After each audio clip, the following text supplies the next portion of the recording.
Hello everyone, good morning. Today we are going to discuss the 2026 previous year question for the mole concept. The question is right here on your screen. Let's start. So basically हमारे पास जो ये question है ये mole concept से है और अभी ये जो रीनीट हुआ है उसका क्वेश्चन है. क्वेश्चन बेसिक बहुत सिंपल सा स्टाइशियोमेट्री पर है. See the question. आपसे पूछा गया है कि कितनी amount of carbon dioxide evolve होगी कंबशन करने पर अगर हम 116 ग्राम्स ऑफ एन ब्यूटेन का कंबशन करते हैं. तो सबसे पहले तो हम इसकी रिएक्शन लिख लेते हैं.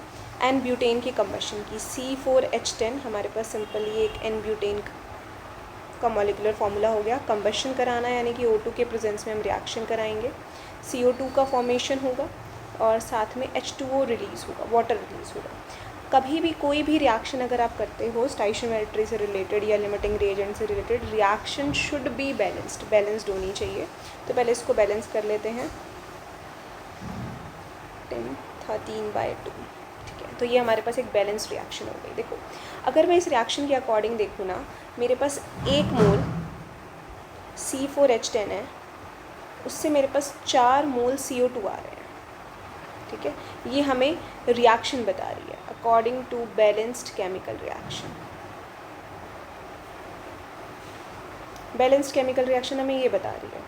अब आपसे पूछा गया है कितने अमाउंट में, और अमाउंट देखो आपको सारे ऑप्शन दिए हुए हैं मास के टर्म्स में, कि मास पूछा गया है कि अगर मेरे पास 116 ग्राम एन ब्यूटेन को अगर हम बर्न करते हैं तो कितनी CO2 रिलीज़ होती है.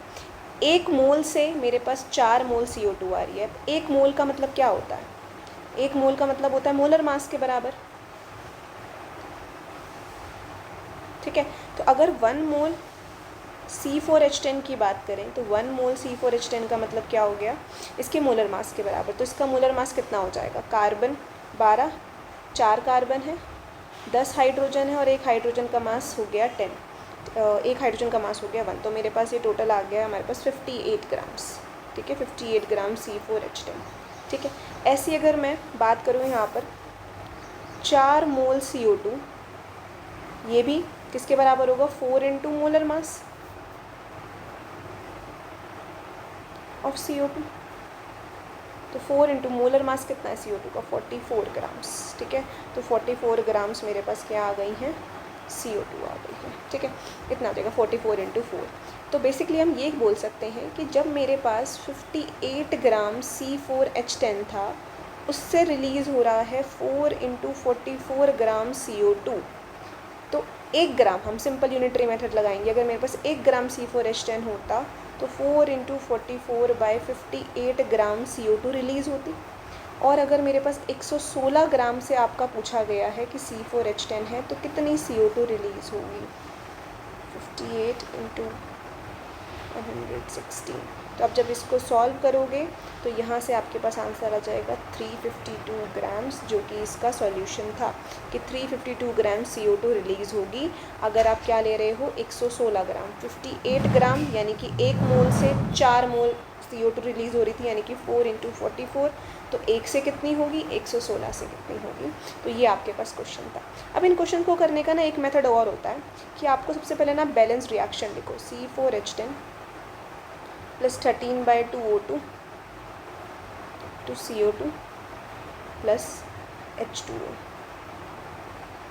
और नीचे लिखा करो गिवन, कि जो भी आपको डाटा गिवन है, और ऊपर लिखो स्टैंडर्ड. स्टैंडर्ड का मतलब ये है कि जो आपको ये बैलेंस्ड केमिकल रिएक्शन बता रही है. जैसे गिवन क्या है आपको? 116 ग्राम C4H10. ठीक है, और आपको निकालना किसका मास है? O2 का. ठीक है, O2 का मास निकालना है, ग्राम्स में निकालना है, ये हमें निकालना है. स्टैंडर्ड लिखो जो क्वेश्चन में आपको दे रखा है. C4H10 1 मोल, नीचे ग्राम में डाटा है तो स्टैंडर्ड भी ग्राम में लिखो. 1 मोल कितने ग्राम के बराबर आ जाएगा? 58 ग्राम्स के बराबर आ जाएगा. मेरे पास यहाँ पर कितने हैं? 4 मोल. 4 और 1 CO2 का मास होता है 44, तो 4 का कितना हो जाएगा? 44 इंटू 4 ग्राम्स. ठीक है, तो ये ऊपर आप लिखा करो स्टैंडर्ड. देन सिंपल आप क्रॉस मल्टीप्लाई कर सकते हो. 116 gram into 4 into 44/58. Simple cross multiply इस तरीके से.